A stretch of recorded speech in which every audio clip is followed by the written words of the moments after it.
أعوذ بالله من الشيطان الرجيم بسم الله الرحمن الرحيم ولا تركنوا إلى الذين ظلموا فتمسكم النار وما لكم من دون الله من أولياء ثم لا تنصرون وأقم الصلاة طرفي النهار وزلفا من الليل إن الحسنات يذهبن السيئات ذلك ذكرى للذاكرين صدق الله العظيم.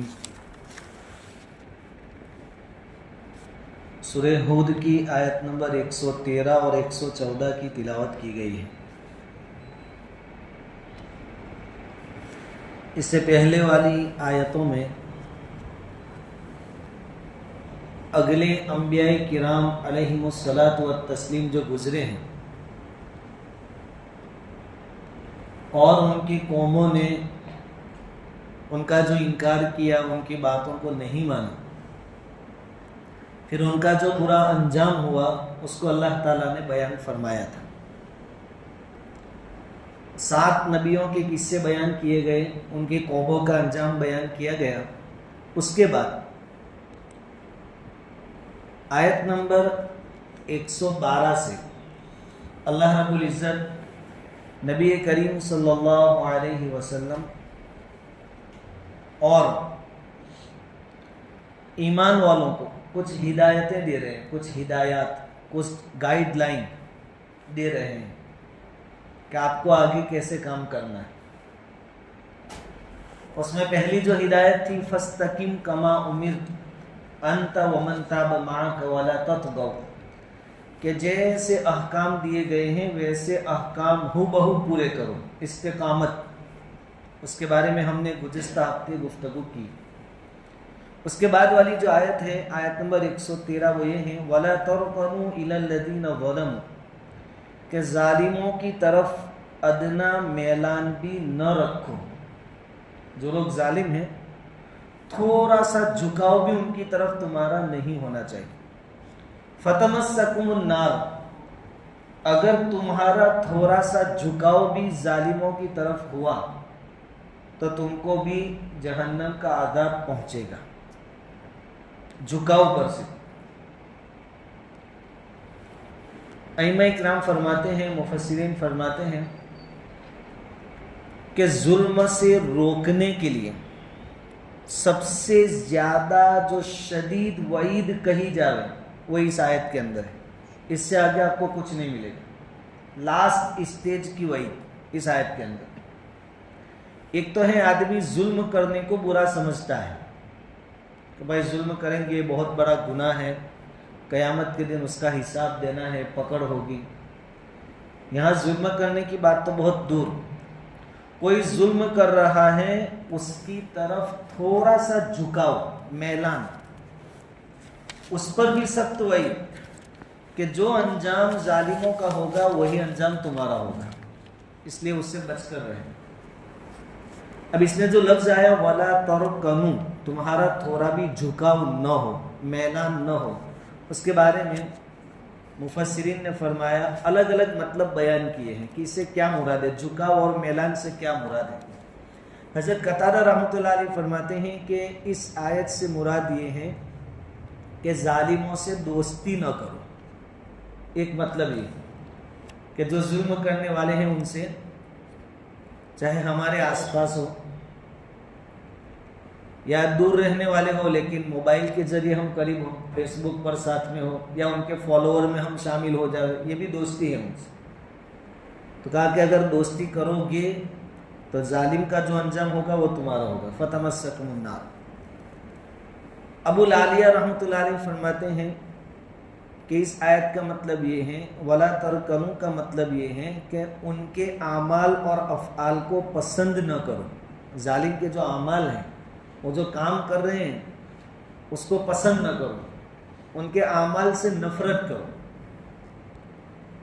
امام سدی رحمۃ اللہ علیہ فرماتے ہیں کہ ظالموں سے مداہنت نہ کرو.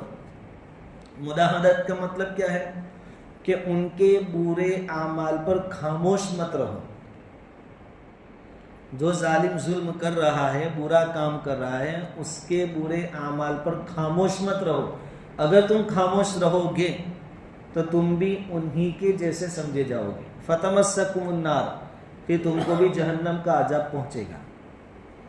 اسی طرح رضامندی کا اظہار نہ کرو. کوئی ظالم ہے، ظلم کر رہا ہے، تو اس کے ظلم پر رضامندی کا اظہار. موجودہ دور میں ایسا ہوتا ہے کہ بعض طبقوں کی طرف سے ایمان والوں پر ظلم کیا جاتا ہے. اب بعض مسلمانوں سے پرابلم ہوتی ہے، کچھ اندرونی معاملات کی وجہ سے یا جو بھی مسئلہ ہو.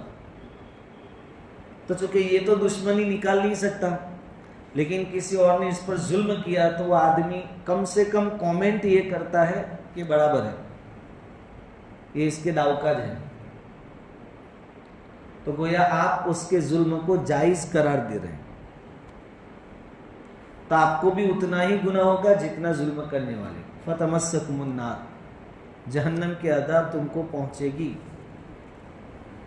حضرت اکرمہ رحمۃ اللہ علیہ فرماتے ہیں کہ ظالموں کی صحبت میں نہ بیٹھو. ولا ترکنو کا مطلب یہ ہے کہ ظالموں کی طرف ادنا سا میلان بھی نہ ہو. اس کا مطلب ہے کہ ان کی صحبت میں نہ بیٹھو. اس لیے ہم پہلے زمانے کے جو علماء ہیں اور اللہ والے ہیں، ان کی سیرت پڑھتے ہیں اور سنتے ہیں کہ وہ لوگ حاکموں اور بادشاہوں کے پاس جاتے نہیں تھے، دور رہتے تھے، بلکہ وہ لوگ بلاوے تو بھی نہیں جاتے تھے. چونکہ جو حاکم ہوتا ہے کچھ نہ کچھ تو اس کی طرف سے ظلم و زیادتی ہو ہی جاتی. تو کہا، حضرت اکرمہ کہتے ہیں کہ آیت کا مطلب یہ ہے کہ ان کی صحبت میں مت بیٹھو. قاضی بیضاوی رحمۃ اللہ علیہ فرماتے ہیں کہ ولا ترکنو جو اس آیت میں آیا کہ ظالموں کی طرف تھوڑا سا جھکاؤ بھی نہ رکھو، اس کا مطلب یہ ہے کہ شکل و صورت اور فیشن اور رہن سہن کے طریقوں میں ان کی پیروی نہ کرو. کوئی ظالم ہے، اس کی داڑھی پسند آ گئی تو کسی نے اس کے جیسی داڑھی رکھ لی، فرینچ داڑھی.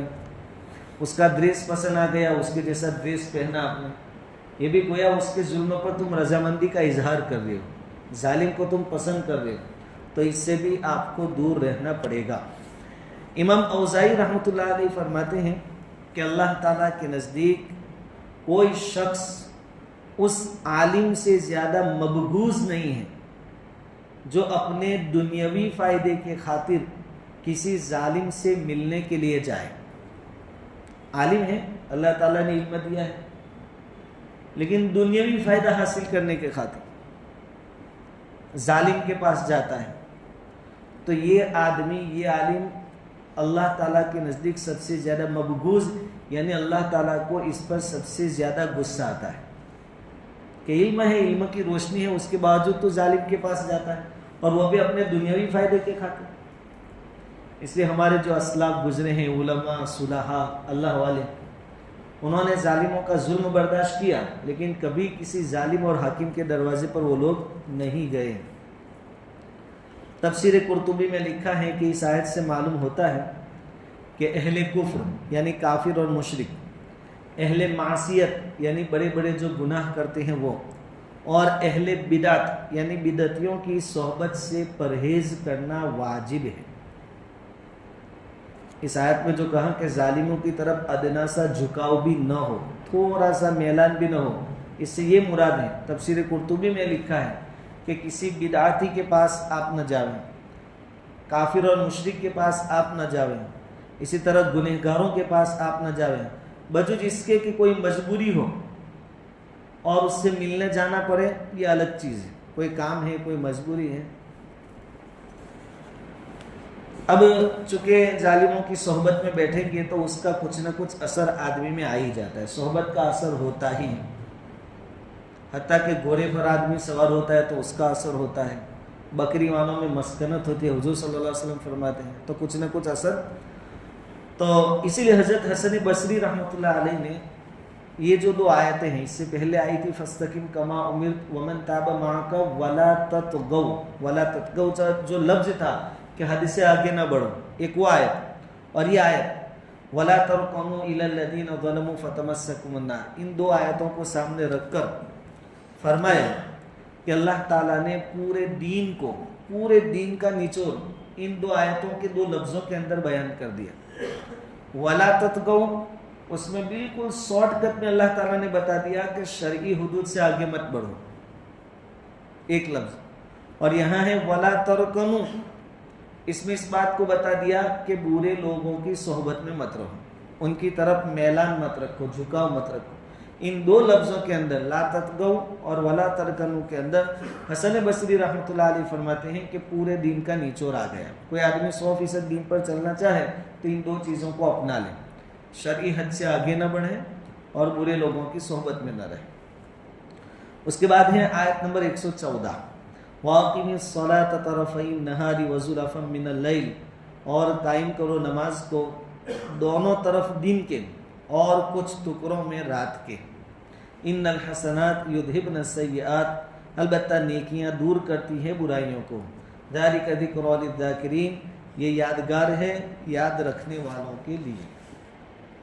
اوپر والی جو آیت تھی اس میں بعد والا جملہ یہ تھا فتمسکم النار وما لکم من دون اللہ من اولیاء ثم لا تنصرون. اگر تم ظالموں کی طرف جھکاؤ رکھو گے، میلان رکھو گے، ان سے دوستی رکھو گے تو پھر تم کو جہنم کا عذاب پہنچے گا. اور جب اللہ تعالیٰ جہنم کے عذاب کا فیصلہ فرما لیں گے تو تمہارا کوئی دوست، کوئی مددگار اللہ کے علاوہ ہے نہیں جو تم کو جہنم کے عذاب سے بچاوے. تو یہ ہدایتیں ہیں اللہ کی طرف سے، گائیڈ لائن. آگے مزید ہدایت اللہ تعالیٰ فرماتے ہیں کہ نماز قائم کرو دن کے دونوں طرف، وَزُلَفًا مِّنَ اللَّيْلِ، اور رات کے کچھ حصوں میں. اس میں ایک چیز یہ ہے، مفسرین نے ایک نقطہ بیان کیا ہے کہ دیکھو قرآن کا اسلوب اور طریقہ یہ ہے کہ جب کسی مثبت یعنی پازیٹیو چیز کا حکم دینا ہوتا ہے کہ یہ کرو، یہ کام اچھا ہے، تو اس میں خطاب ڈائریکٹ حضور صلی اللہ علیہ وسلم سے ہوتا ہے. جیسے فاستقیم، آپ سیدھے رہیے، اور امت کو ضمناً شامل کیا جاتا ہے ومن تاب معک. اسی طرح واقم الصلاۃ، یعنی کوئی بھی اچھے کام کا جب حکم دیا جاتا ہے تو ڈائریکٹ بات کس سے ہوتی ہے؟ حضور صلی اللہ علیہ وسلم سے. اور جب کسی چیز سے روکنا ہوتا ہے کہ یہ بات غلط ہے، یہ کام غلط ہے، اس سے رکنا ہے، تو یہاں نبی سے خطاب نہیں ہوتا، ڈائریکٹ امت سے خطاب ہوتا ہے. یہ حضور صلی اللہ علیہ وسلم کی تعظیم ہے، حضور کا ادب، جس کا لحاظ اللہ تعالیٰ نے اپنے قرآن میں رکھا ہے. کیونکہ پیدائشی طور پر، فطری طور پر حضور صلی اللہ علیہ وسلم کے اندر برائیوں کی طرف میلان ہی نہیں تھا. برائی کرنا بہت دور، اس کے خیالات بھی حضور کو نہیں آتے تھے. ایک حدیث کا خلاصہ ہے کہ ہر ایک کے ساتھ شیطان لگا ہوتا ہے. صحابہ کرام نے پوچھا کہ حضور آپ کے ساتھ بھی؟ کہا کہ میرے ساتھ بھی، لیکن میرا شیطان مسلمان ہو گیا ہے، یعنی میرے تابع ہو گیا ہے. فطری طور پر حضور صلی اللہ علیہ وسلم کو گناہ کا کبھی خیال بھی نہیں آتا تھا، بلکہ غلط کام کرنا دور کی بات ہے، وہ کام جو پہلے جائز تھے اور اللہ تعالیٰ کے علم میں یہ بات تھی کہ ایک مدت کے بعد ان چیزوں کو میں ناجائز کرنے والا ہوں. پہلے جائز تھے، بعد میں چل کر ناجائز ہونے والے تھے، وہ جائز کام بھی حضور نے جس زمانے میں وہ جائز تھے اس وقت بھی نہیں کیے. شراب پہلے جائز تھا، حرام نہیں تھا شراب پینا. جس زمانے میں جائز تھی اس زمانے میں بھی حضور نے کبھی شراب نہیں پی. سود کا حکم بعد میں آیا، پہلے سودی معاملات جائز تھے، پابندی نہیں تھی. اس لیے صدیق اکبر رضی اللہ تعالیٰ عنہ نے بھی شرط لگائی تھی. لیکن حضور صلی اللہ علیہ وسلم نے اس کے جائز ہونے کے زمانے میں بھی کبھی سودی معاملہ نہیں کیا. تو فطری طور پر گناہوں کی طرف کوئی میلان حضور صلی اللہ علیہ وسلم کے دل میں تھا ہی نہیں، آپ کی فطرت میں ہی نہیں تھا. اس لیے اللہ رب العزت نے آپ کے ادب کا یہ لحاظ رکھا کہ جہاں کسی نیگیٹو اور غلط کام سے روکنے کی بات آتی ہے وہاں ڈائریکٹ حضور سے خطاب نہیں ہوتا، امت سے خطاب ہوتا ہے، کیونکہ حضور کے پاس کوئی مسئلہ نہیں. اور جہاں کسی پازیٹیو اور مثبت اور اچھی بات کا حکم دینے کی بات آتی ہے تو وہاں حضور کو خطاب ہوتا ہے. وَأَقِمِ الصَّلَاةَ، جیسے اس آیت میں ہے کہ آپ نماز کو قائم کرو. اب صلاح، اس کے معنی الگ الگ ہیں. عربی میں صلاح کا جو لفظ ہے، ایک تو ہم نماز، دعا کے معنی میں بھی آتا ہے، درود کے معنی میں بھی آتا ہے، بہت سارے معنی ہیں. لیکن یہاں مفسرین کا اس بات پر اتفاق ہے، سب کی رائے یہی ہے کہ اس آیت میں صلاح سے مراد فرض نماز ہے. اللہ تعالیٰ یوں فرماتے ہیں کہ نمازوں کو قائم کرو. اب ایک تو ہے نماز اور دوسرا ہے اس کو قائم کرنا. اقامت نماز، نماز پڑھنا نہیں، نماز قائم کرنا. تو یہ جو اقامت کا لفظ ہے، اقامت الصلاۃ، نماز قائم کرنا، اس کا کیا مطلب ہے؟ اس کے بارے میں 3 قول ہیں. بعض مفسرین فرماتے ہیں کہ اس کا مطلب یہ ہے کہ نماز پر مداومت، یعنی ہمیشہ پابندی سے اس کو پڑھنا. یہ ہے اس آیت کا مطلب. ایسا نہیں کہ کبھی پڑھا کبھی تھک گئی اور چھوڑ دی، سفر میں تھے چھوڑ دی، ایسا نہیں. ہمیشہ ہر حال میں نماز کی پابندی، ایک مطلب یہ. دوسرا مطلب یہ ہے، بعض مفسرین فرماتے ہیں کہ اقامت صلاۃ سے مراد ہے نماز کے تمام آداب کی رعایت کر کے نماز پڑھنا. سنتیں، نوافل پڑھنا، اچھی طرح وضو کرنا، کپڑے بدن سب کچھ پاک ہونا، ذہن صاف ہونا، دھیان ہونا نماز میں، اس کے ساتھ پڑھنا. اس لیے اقامت صلاۃ کا لفظ لایا گیا. اور تیسرا مطلب یہ ہے کہ اقامت صلاۃ سے مراد یہ ہے کہ نماز کو اس کے افضل وقت میں پڑھنا. افضل وقت میں نماز کے بھی اوقات ہیں. مثال کے طور پر فجر کی جو نماز ہے اس کا وقت ہے صبح صادق سے لے کر سورج نکلنے سے پہلے تک. یہ پورے وقت میں آپ جب بھی چاہو فجر کی نماز پڑھ سکتے ہیں. لیکن ایک ہے اس کا افضل وقت. تو ہمارے نزدیک بہت ساری حدیثوں کی بنا پر فجر کی نماز اجالے میں پڑھنا افضل ہے. صبح صادق کے وقت تو اندھیرا ہوتا ہے، جیسے ہم نے رمضان میں دیکھا تھا، اندھیرا ہوتا ہے، تھوڑی روشنی ہوتی ہے. ہمارے نزدیک بہت اچھی طرح روشنی پھیل جائے، سورج کی نہیں، آسمان کی، کیونکہ سورج نکلے گا تب تو وقت ختم ہو جائے گا. اس لیے ہمارے نزدیک فجر کی نماز لیٹ کی جاتی ہے، اجالے میں پڑھنا ہے. اسی طرح ظہر کی نماز ٹھنڈی کے سیزن میں جلدی پڑھنی چاہیے. خیر ہمارے یہاں تو ٹائم فکس ہے، باقی بہت ساری مسجدوں میں ہوتا ہے ٹھنڈی کے سیزن میں 1:30 بجے جماعت، 1:15 بجے جماعت ظہر کی. اور گرمی کے سیزن میں تھوڑی لیٹ پڑھنی، تھوڑی گرمی کم ہو اس کے بعد. حدیث ہے حضور صلی اللہ علیہ وسلم نے فرمایا ابریدو بالظہر، تقریباً ایسے الفاظ ہیں کہ ظہر کو ٹھنڈا کر کے پڑھو. یعنی اب 1 بجے تو 12-1 بجے تو بہت دھوپ ہوتی ہے، 2 بجے 2:30 بجے ذرا دھوپ کم ہو، سورج برابر ڈھلنا شروع ہو جائے، اس کے بعد ظہر کی نماز پڑھو. اسی طرح عصر کا ایک مستحب وقت ہے، ایک پورا وقت ہے. تو یہاں مراد اقامت صلاۃ سے ہر نماز کو اس کے افضل وقت میں ادا کرنا مراد ہے. اللہ تعالیٰ نے اس آیت کریمہ میں اتنے فرمایا وَاقِمِ الصَّلَاةَ طَرَفَيِ النَّهَارِ وَزُلَفًا مِنَ اللَّيْلِ، نماز قائم کرو. کس وقت میں پڑھنی ہے وہ بھی اللہ تعالیٰ نے اس آیت کے اندر بیان فرمایا. طرفَيِ النَّهَارِ، دن کے دونوں کناروں پر، دن کے دونوں کناروں پر اور رات کے کچھ حصوں میں. اب مفسرین فرماتے ہیں کہ دیکھو دن کے دونوں کناروں سے مراد کیا ہے؟ فجر کی نماز. بالکل پھر دن صبح صادق سے تو دن شروع ہو جاتا ہے، تو یہ شروع کا کنارہ ہے. اور آخری کنارے سے بعض ائمہ فرماتے ہیں کہ مغرب کی نماز مراد ہے، کہ وہ جیسے ہی دن ختم ہوا کہ پڑھ لی جاتی ہے. لیکن اکثر مفسرین فرماتے ہیں کہ آخری کنارے سے عصر کی نماز مراد ہے، کیونکہ یہ دن میں پڑھی جاتی ہے، اور مغرب تو غروب کے بعد پڑھی جاتی ہے، اور جب سورج غروب ہو جائے اس کے بعد تو رات شروع ہو جاتی ہے، پھر وہ دن رہا نہیں. اس لیے کہا کہ طرفی نہار کا جو لفظ ہے کہ دن کے دونوں کناروں میں نماز پڑھو، اس سے فجر کی نماز اور عصر کی نماز مراد ہے. اور دوسرا لفظ ہے وَزُلَفًا مِنَ اللَّيْلِ، رات کے کچھ حصوں میں. اب مغرب سے رات شروع ہو جاتی ہے تو مغرب کی نماز اس کے اندر آ گئی، رات کے حصے میں. عشاء کی نماز بھی آ گئی، تو 4 نمازیں ہو گئی. فجر اور عصر دن کے کناروں پر ہو گئی، مغرب اور عشاء رات کے حصے میں ہو گئی. اب ایک نماز باقی رہ گئی، ظہر کی نماز.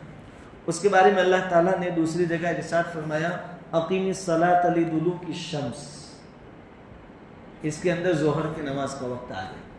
اس طرح کوئی پوچھے کہ بھائی 5 وقت کی نمازیں کہاں فرض ہے، قرآن میں کہاں ہے، تو ان آیتوں کے اندر اس کو بتایا گیا. 4 نمازوں کا ذکر اس میں تھا، وَاقِمِ الصَّلَاةَ طَرَفَيِ النَّهَارِ وَزُلَفًا مِنَ اللَّيْلِ، اور ظہر کی نماز کا وقت یہاں ہے اقیم الصلاۃ لدلوک الشمس.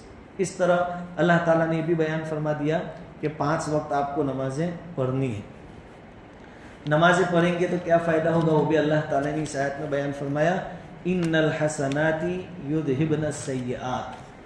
اللہ تعالیٰ فرماتے ہیں کہ یقیناً نیک کام یعنی نیکی مٹا دیتے ہیں برے کاموں کو, یعنی نیکی گناہ کو مٹا دیتی ہے.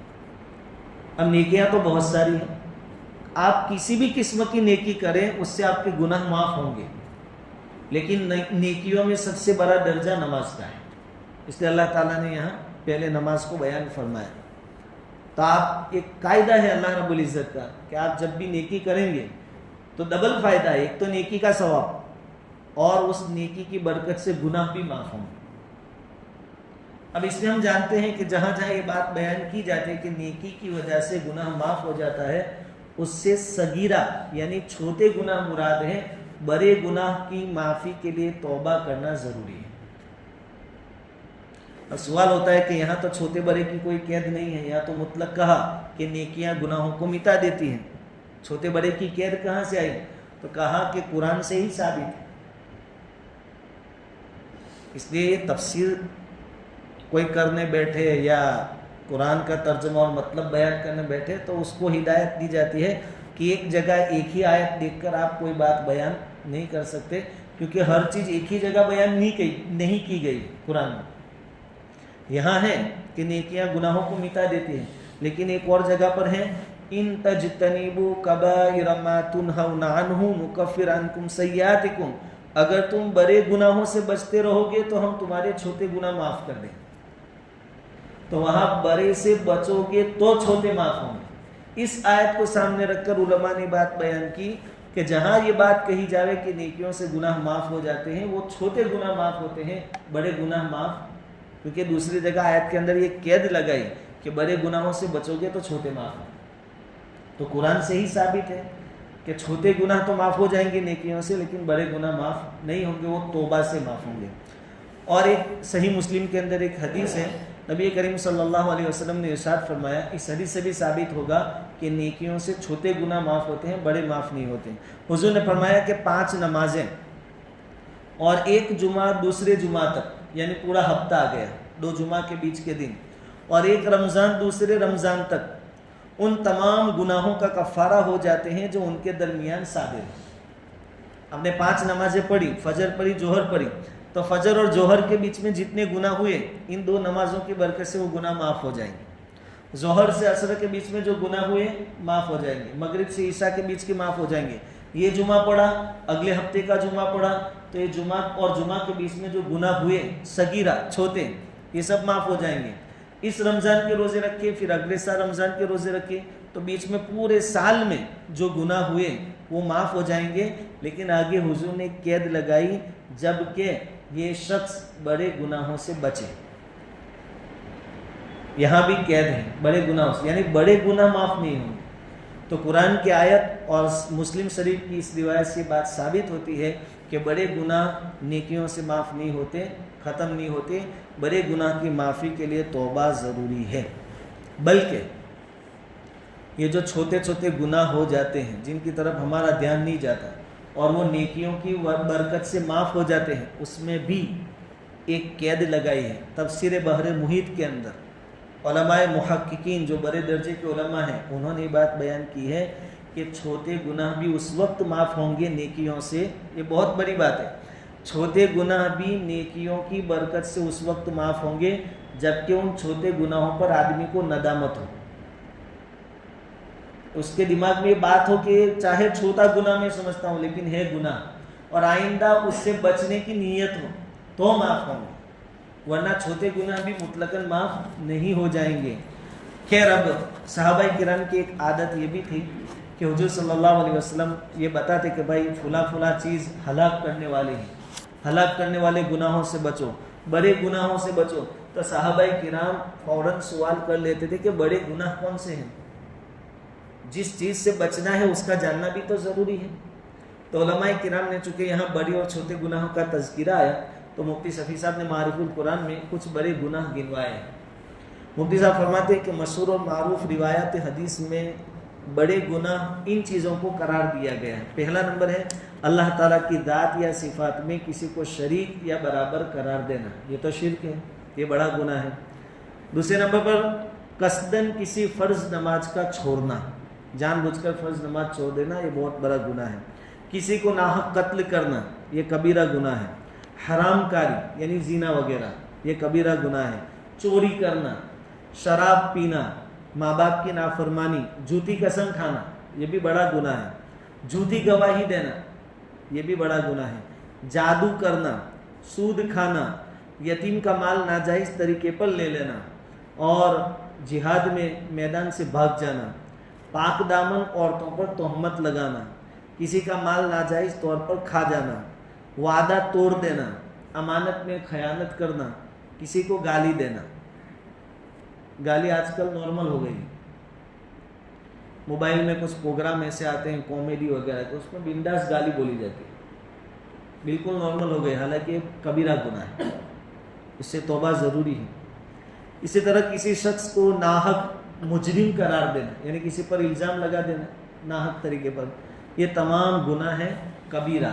علماء نے کبیرہ اور صغیرہ گناہوں کے بارے میں کتابیں لکھی ہیں، رسالے لکھے ہیں، اس کا مطالعہ کرنا چاہیے تاکہ ہم اس سے بچ سکیں. تو اللہ رب العزت فرماتے ہیں کہ نماز قائم کرو، نماز کی برکت سے آپ کے گناہ معاف ہو جائیں گے، لیکن اس کا نچوڑ یہ ہے کہ چھوٹے گناہ معاف ہوں گے، بڑے گناہ سے تو توبہ کرنا ضروری ہوگا.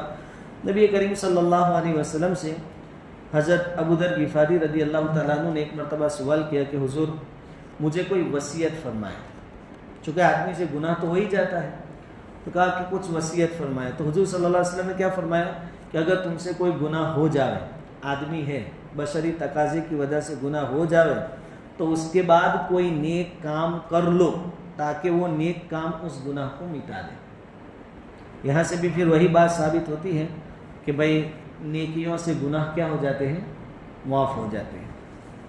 اس کے بعد اللہ رب العزت فرماتے ہیں ذالک ذکر للذاکرین، یہ قرآن جو ہے وہ ایک نصیحت ہے، نصیحت حاصل کرنے والوں کے لیے. اب جو مانے گا اس کو فائدہ ہوگا، اور جو مانے گا ہی نہیں اس کے سامنے آپ کتنی ہی باتیں بیان کرو اس کو کوئی فائدہ پہنچنے والا نہیں ہے. بہرحال ان دو آیتوں کے اندر اللہ رب العزت نے کچھ ہدایتیں بیان فرمائی ہیں، کچھ گائیڈ لائن بیان فرمائی ہیں.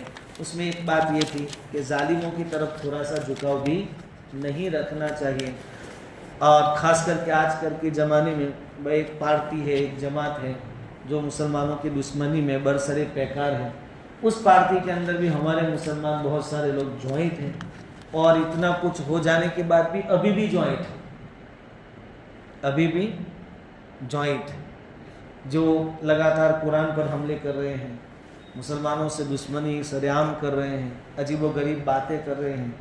تو یہ کیا ہے؟ یہ بھی ظالموں کی طرف جھکاؤ ہوا، بلکہ یہ تو ظالموں کا سپورٹ ہوا. تو ان کو خاص ڈرنا چاہیے فتمسکم النار، کہ جو انجام ظالموں کا ہوگا وہی انجام تمہارا. اور اس کے بعد والے آیت میں اللہ تعالیٰ نے فرمایا کہ دن کے دونوں کونوں میں، یعنی شروع میں اور آخر میں اور رات کے کچھ حصوں میں نماز پڑھو. نماز بہت بڑی نیکی ہے، اور آپ کوئی بھی نیکی کریں گے اس کے بدلے گناہ آپ کے معاف ہو جائیں گے. اور اس کی بحث بھی آ گئی کہ صغیرہ گناہ معاف ہوں گے، کبیرہ کے لیے آپ کو توبہ استغفار کرنا چاہیے. اور یہ جو سب کچھ بیان کیا جا رہا ہے کہ ایسا مت کرو، ایسا کرو، اسی طرح قرآن میں جہاں جہاں نصیحتیں ہیں اور جو احکام ہیں، اللہ تعالیٰ فرماتے ہیں کہ ایک نصیحت ہے جامع، جس کو اس سے نصیحت حاصل کرنی وہ حاصل کر لیں، وہ دنیا اور آخرت میں فائدے میں رہے گا. اللہ رب العزت ہمیں قرآن کے اندر جو نصیحتیں ہیں ان پر عمل کرنے کی توفیق عطا فرمائے.